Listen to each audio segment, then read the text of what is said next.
The story of the Titanic is one we think we know. A grand ship, a colossal iceberg, a tragic end on a cold, dark night. It's been etched into our collective memory as a symbol of human ambition meeting the raw power of nature. But, beneath the surface of this famous tale there are currents of truth that are rarely explored. These are the details that were lost in the noise of the disaster, small moments and strange facts that paint a much richer, more complex picture. What if the story we've been told for over a century is not the complete one? What if the real narrative is even more compelling, filled with unexpected twists and quiet, forgotten heroes? We often imagine the night of April 14, 1912, as a silent, moonless one. But there was another element at play, a curious phenomenon in the sky.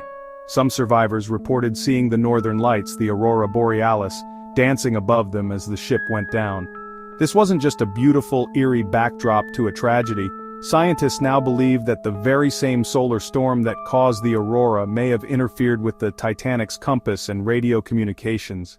It's a fascinating thought, really, that the same cosmic energy painting the sky with light could have also blinded the ship to its impending doom, scrambling the messages that might have saved it. One of the most enduring myths about the Titanic that it was speeding recklessly through the ice field to set a new transatlantic record. This makes for a dramatic story of human arrogance, but the evidence just doesn't support it. The Titanic was built for luxury comfort, not for speed. Its rival, the Mauretania, was the true record holder. The Titanic was never designed to challenge it. The captain was simply maintaining a standard speed, a common practice at the time, even after receiving ice warnings. The tragedy wasn't born from a race against the clock, but from a system of beliefs that underestimated the true dangers of the North Atlantic. Another powerful image is the ship's band playing the hymn, "Nearer, My God, to Thee." It's immortalized in films and books.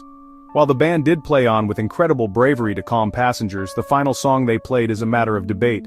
Some survivors reported hearing a waltz, others remembered different tunes. The truth of their courage needs no embellishment. They played on, a small beacon of humanity against the rising tide of chaos. The word unsinkable has become forever attached to the Titanic, a label that seems like the ultimate expression of human pride before a fall. However, the White Star Line never officially advertised it with that exact word. The term was largely created by the press, and by shipbuilding journals who were in awe of its design. It featured watertight compartments that could be sealed off if the hull was breached. The thinking was that even if a few compartments flooded, the ship would remain afloat. It was a marvel of modern safety, leading one magazine to famously declare it practically unsinkable. The problem was that no one envisioned a gash as long and as damaging as the iceberg inflicted. It didn't create one large hole, as many believe. Instead, the iceberg scraped along the ship's side, popping rivets along the way, creating a series of smaller openings along a 300-foot stretch. This compromised not one or two, but 6 of the watertight compartments. The ship was designed to survive 4 flooded compartments, but 6 was its breaking point.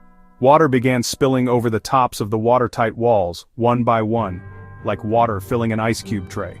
Adding to the tragedy was the quality of the materials used. Modern analysis shows the hull steel may have been more brittle than modern steel. Some rivets were weaker wrought iron. When they popped, seams separated. A chain reaction of small failures that sank the unsinkable. Beyond the famous names like Captain Smith J. Bruce Ismay, the Titanic was filled with thousands of individuals whose stories are just as remarkable. One such person was Charles Jushan, the ship's chief baker. When the chaos began, he did not panic. Instead, he organized his kitchen staff, sending loaves of bread up to the lifeboats. He then went to his cabin and drank a significant amount of whiskey, not out of despair, but perhaps to fortify his nerves. He helped throw deck chairs overboard to be used as flotation devices and assisted women into lifeboats, and assisted children into lifeboats. He eventually went down with the ship only to survive for hours in the freezing water until he was pulled onto an overturned lifeboat. Then there was Masabumi Hosono, the only Japanese passenger on board. He found himself on a lower deck as the ship sank, preparing for the end. But when he saw a lifeboat with 2 open spots, he made a split-second decision and jumped in. He survived, but when he returned to Japan, his story was not met with relief. He was publicly shamed, called a coward for not going down with the ship, and lost his job.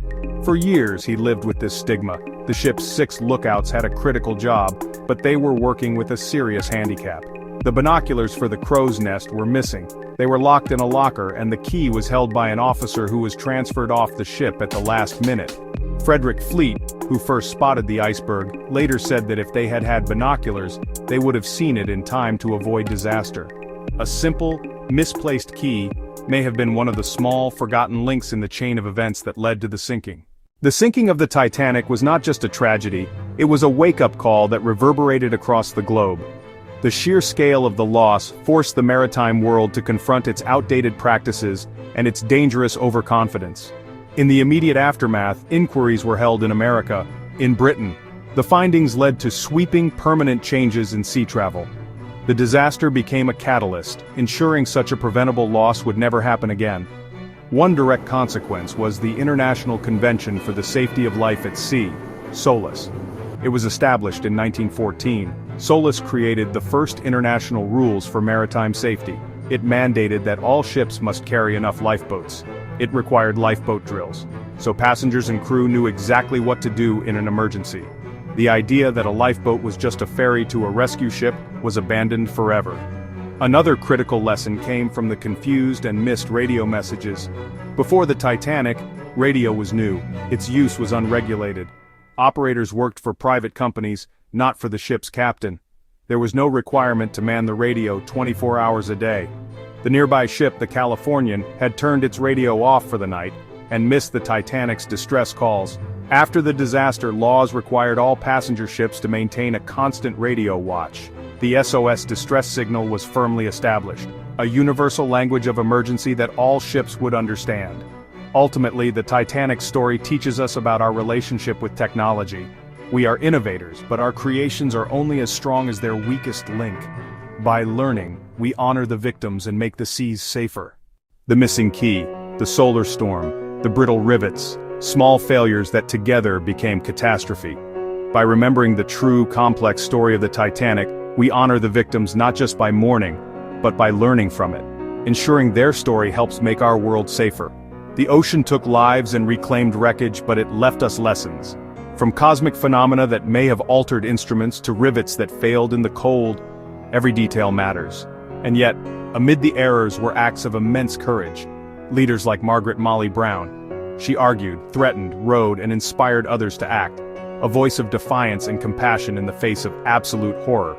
Disaster is rarely one single mistake, but a collection of small ones. We build bigger, faster, more complex, and the Titanic reminds us to respect limits and inspect the smallest details. It teaches us humility. Remember the victims. Learn the lessons. Let their stories guide safer seas. If you want sources and a deeper reading list, check the description below.